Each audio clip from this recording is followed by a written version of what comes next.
I'm Errol Barnett at the CBS Broadcast Center in New York. There are questions this morning as to how a midair collision in the nation's capital, which the Department of Transportation Secretary says was completely preventable, happened. CBS News congressional correspondent Caitlin Huey-Burns joins us from Reagan National Airport, where one aircraft was heading toward before this midair collision.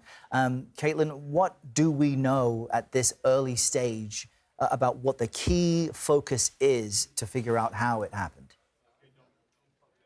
Well, Errol, what we know now, unfortunately, is that this has moved from a rescue operation to a recovery operation. Unfortunately, officials here just a few moments ago said that they don't believe there are any survivors from this crash. And so now this will go under the jurisdiction of the NTSB. And what that looks like remains to be seen in terms of the timeline. But here are a couple of takeaways from this press conference and things that we want to know moving forward. I asked officials here just moments ago, can you guarantee that Americans are safe to fly? Remember, this airport is set to open again at 11, just a few hours from now. And officials said that they don't have any indications to suggest otherwise. We also heard from the new Secretary of Transportation, Sean Duffy, who says that he agrees with President Trump that this could have been prevented. So that is kind of the key question for investigators and, quite frankly, for lawmakers on Capitol Hill. They're going to have those same questions as well. How could this have been prevented? Now, we are at the DCA airport. This is actually technically in Virginia, and you saw members of the Virginia congressional delegation. I'm keeping an eye out for Senator Mark Warner, who said that he will come over and talk to me just in a few moments after he's wrapping up another interview. So we have some questions about what congressional oversight is. But Errol, as you know, on a typical Thursday here in Washington at this particular airport, this is usually flooded with lawmakers trying to catch flights home. This is a very convenient airport for Washington residents, but also for lawmakers. They take flights out of here all the time.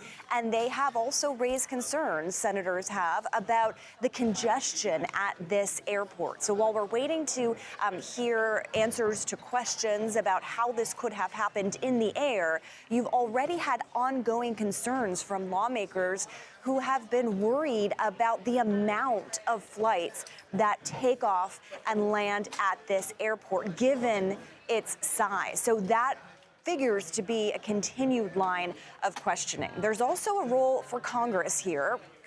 Congress has oversight, particularly of the FAA. And what's notable, Errol, and I apologize if you've noted this already, but the FAA currently does not have an administrator. That's a 5-year term. It's meant to, exceed a president's term so that it's not a political position. The person who just occupied it just resigned ahead of his term ending. And so there is a vacancy there. That also raises some questions about who is having oversight when it comes to safety and everything related to aviation. So those are lingering questions that lawmakers are likely to have, but that has also been kind of an ongoing concern, particularly at this airport. And Caitlin, you're accurate to note that while Congress has oversight of this, because personally they fly in and out of this airport every week, they have a vested interest to get to the bottom of how such a routine flight for both the chopper and the jet could have resulted in a midair collision.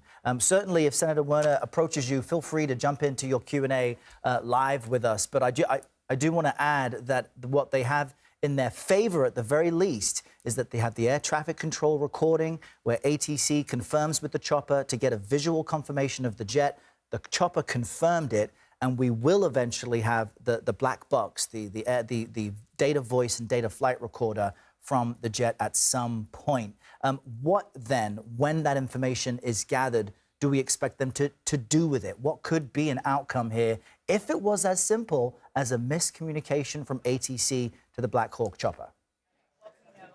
Yeah, and that's the biggest question here is what that communication was like, and especially since officials say that this could have been prevented. I could also tell you, Errol, that I got to this airport at about 2 in the morning, and family members of those who we now know are victims of this crash, were gathered at the airport, waiting and wanting to know of word of their loved ones. They were gathered in essentially an American Airlines lounge outside of our direct purview, but meeting with lawmakers here. And I'm flagging Senator Warner down. He's not, okay. He has to, apologies for that, he has to head to a hearing over on Capitol Hill, where no doubt this will be discussed up on Capitol Hill as well. But back to those family members, we could see, at least through a window, family members gathered with officials in essentially a holding room that was the American Airlines lounge here at DCA Airport. Wanting to know more information. I saw one woman arrive at the airport at around 3 in the morning, looking for word from her friend who she believed to be on that flight, unfortunately. And as we know, as we just learned moments ago, there were no survivors believed to have come from this flight. So again, just to recap, a lot of questions about oversight here, a lot of questions about communication. This now will be a very long story with lots and lots of tentacles, Errol. Of course, top of mind are those family members who have lost loved ones. We don't have an official count, as officials said, but of course that is top of mind, and also how this could happen. We heard from the Transportation Secretary that all of this was very routine, that you have military aircraft operating around D.C., around this airport quite frequently. You have a landing pattern. This specific flight from Wichita to DCA has been in place for about a year, and so that flight pattern has been in existence. So everything, according to officials, looked normal. So the question is, how could this have been avoided, as they say it should have been?